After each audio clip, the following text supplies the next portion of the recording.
Artinya dua hal yang paling utama sebagai dasar dalam kita setiap ziarah itu adalah zikrul maut, mengingat kematian, yang juga adalah riqqul qalbi, menipiskan hati.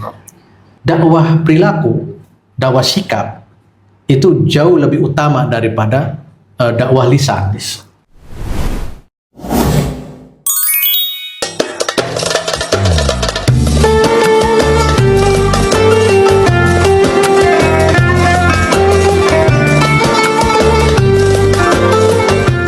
Assalamualaikum warahmatullahi wabarakatuh.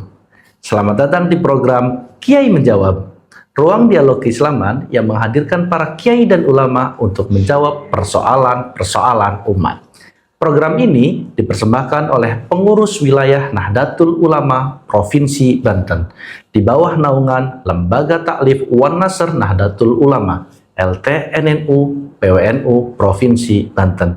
Jangan lupa like and subscribe ya. Biasanya di budaya kita kan ada ziarah tuh Kiai. Iya. Untuk bagaimana menguatkan iman itu contohnya kan. Iya. Dalam Ithihaf Al-Jakwan ini kan dijelaskan juga tuh Kiai terkait dengan azab untuk ziarah. Nah, sebetulnya azab untuk ziarah itu seperti apa Kiai?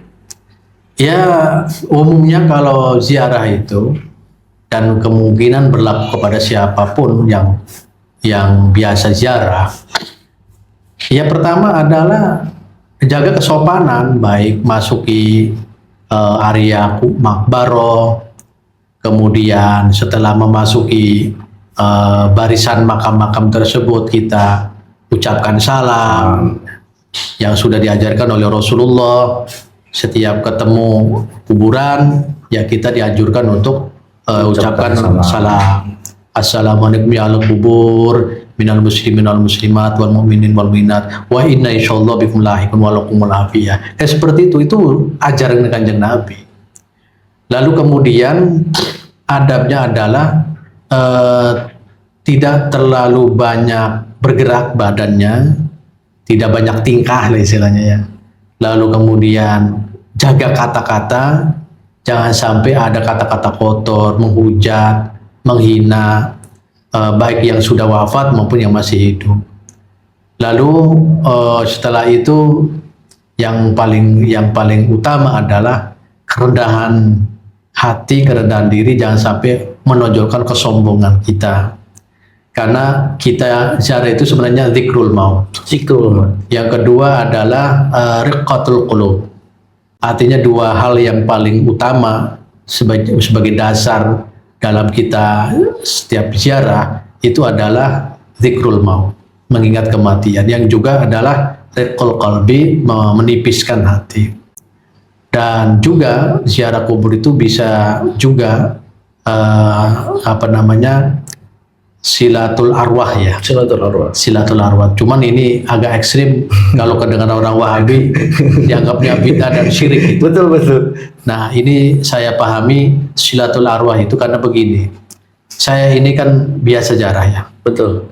Kalau misalkan lama gitu tuh enggak ziarah, hati ini serasa dipanggil-panggil, serasa rindu untuk menziarah. Nah, ini salah satu ikatan sesama arwah lah gitu ya.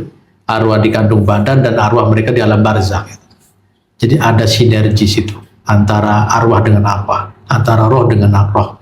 Nah, saya sebut sebagai silatul arwah. Berarti Kiai masih sering ziarah-ziarah tuh Kiai ya? Iya. Ya bukan sering lagi, hampir setiap saat saya berziarahnya. Karena memang tadi tujuannya adalah untuk silatul arwah tadi. Iya, satu itu, yang kedua zikrul maut, yang kedua adalah riqqul qalbi. Dan juga kita mencari uswah di dalam mana tokoh yang kita ziarah itu.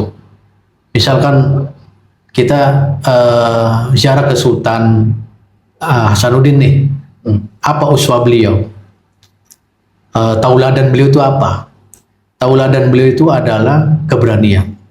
Umur 21 itu sudah memimpin armada perang melawan Portugis. Kalau anak sekarang 21 masih scroll TikTok. Makanya itu. Nah, ini keberanian yang jarang dimiliki oleh orang lain, dan itu kita warisi dan kita itu harus teladani.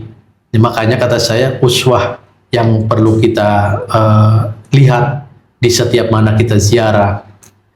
atau kemudian kita ziarah ke Sunan Kalijaga, apa uswah beliau? Uswah beliau itu dakwanya adalah mau'idhah hasanah, bil hikmah wal mau'idhah al hasanah. Jadi tidak ada dari dakwah Sunan Kalijaga ada dakwah yang sangat keras, tidak ada.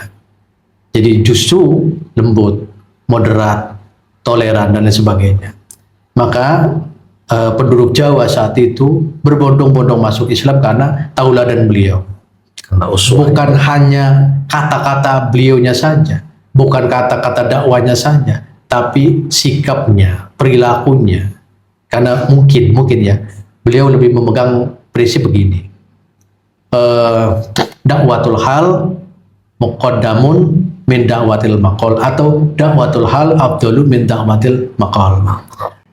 Dakwah perilaku, dakwah sikap itu jauh lebih utama daripada dakwah lisan atau dakwah ucapan. Karena saat ini kalau kita bergeser di kondisi sekarang, banyak orang pinter berdakwah. Betul, secara lisan. Secara lisan, tapi mendakwahi diri nggak mampu. Juga menguswahkan ke orang lain dengan perilakunya atau mendakwahkan perilakunya kesulitan. Kadang kita berucap kasar, sementara kita sering ceramah itu, hai dulur-dulur, hai saudara-saudara, jagalah mulutmu. Dan sementara dia sendiri kadang mengucapkan dengan kata-kata kotor, dengan kata-kata yang kasar, gitu tuh. Sering terucap kata-kata monyet lu, babi lu, brengsek lu, segala macam, tanpa disadar. Padahal dia habis ceramah malamnya kan gitu. Berarti tidak sesuai dengan apa yang didakwahkan. Iya, makanya kata saya, agaknya orang-orang dulu, leluhur kita mengajarkan hal dulu, sikap dulu, perilaku dulu gitu. Jauh sebelum mengajak secara lisan. Bagaimana orang non-Muslim punya empati, ya kan, ke kita, sementara kitanya kelakuannya jelek. Betul. Itu tuh. Orang kalau merasa terkesan dan simpatik itu kalau orangnya sangat mengasihkan, sangat bikin kita senang, bikin kita bahagia. Lah berbeda kalau misalkan ngelihat ini brengsek amat, kan pasti menjauh gitu. Nah, jadi prinsip-prinsip seperti itu yang perlu kita teruskan, bukan hanya di kita, tapi untuk generasi berikutnya. Tanamkan jiwa berdakwah, tapi dakwah sikap, dakwah perilaku. Karena citra Islam itu ada pada sikap Islamnya, sikap Muslimnya itu. Berarti emang itulah karena Kiai kenapa ada pertanyaan itu di zaman sekarang kan tadi untuk ziarah ini kan kalau tidak salah dalam sejarahnya juga pernah dilarang ya oleh Rasulullah karena memang sedikitnya ziarah ini mengarah ke syirik ya. Syirik. Gitu. Jadi kalau ini salah tujuannya, ini bisa menjadi syirik, betul ya Kiai? Iya, begini. Sebenarnya orang-orang Wahabi itu satu hal ada benarnya, tapi banyak tidak benarnya. Satu hal ada benarnya, mengingatkan kita jangan sampai tergelincir dalam kesyirikan, kan benar tuh. Tapi banyak salahnya. Apa? Suudon terus. Berikutnya adalah salah kaprah.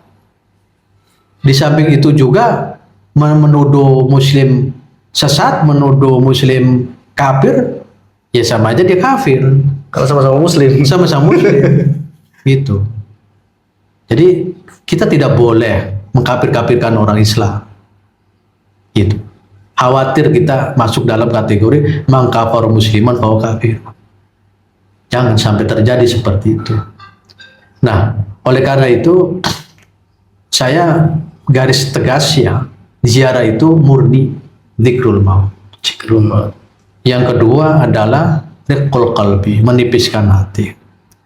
Jangan sampai terlena dalam duniawi, luput terhadap kematian. Itu artinya ketika kita ziarah, bagaimana menipiskan hati. Jangan merasa hidup itu lama gitu. Atau pengennya lama hidupnya. Padahal jatah kita nggak banyak. Nggak ada ceritanya orang hidup sampai 1000 tahun. Nggak ada ceritanya hidup manusia sampai 200 tahun.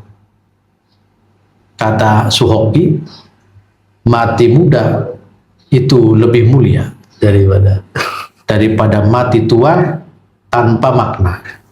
Luar biasa Suhoki. Suhoki itu bilang begitu. Ya, tentu ini omongan yang bukan berasal dari seorang muslim, Betul. tapi omongan ini benar kata saya. Jangan anggap bahwa kita ini akan lama hidupnya, enggak, jangan begitu. Itu nah disitulah letaknya kesadaran diri kita, ada semacam apa ya, determinasi diri di diri kita bahwa hidup itu tidak abadi. Ada kematian di depan kita dan itu harus kita ingat. Dan untuk itu kita beramal sebanyak mungkin, amal soleh. Nah, jangan sampai campur adukan. Giliran bicara akhirat, lah pengen hidup lama, giliran duniawi pengen besok mati. Ya kan kebalik dengan sabda Rasulullah itu. Ikmal dunyaka kama tangisu abada. Ya jangan begitu. Jangan sampai menganggap bahwa hidup di dunia lah bentar lagi besok mau mati. Sementara kitanya lagi kerja keras untuk apa, mencari nafkah. Lalu begitu mau sholat mau ini lah masih lama ini. Masih lama ini waktunya. Nah ini kan kebalik kan. Nah ini salah satu sikap yang bertentangan dengan sabda Rasulullah tadi. Ini jangan sampai seperti itu. Jadi sahabat muslim jangan sampai menyalahartikan ataupun salah tujuan dalam berziarah. Iya. Karena tujuan ziarah tadi kan ada dua, untuk bagaimana kita mengingat kematian dan juga menipiskan hati kan gitu.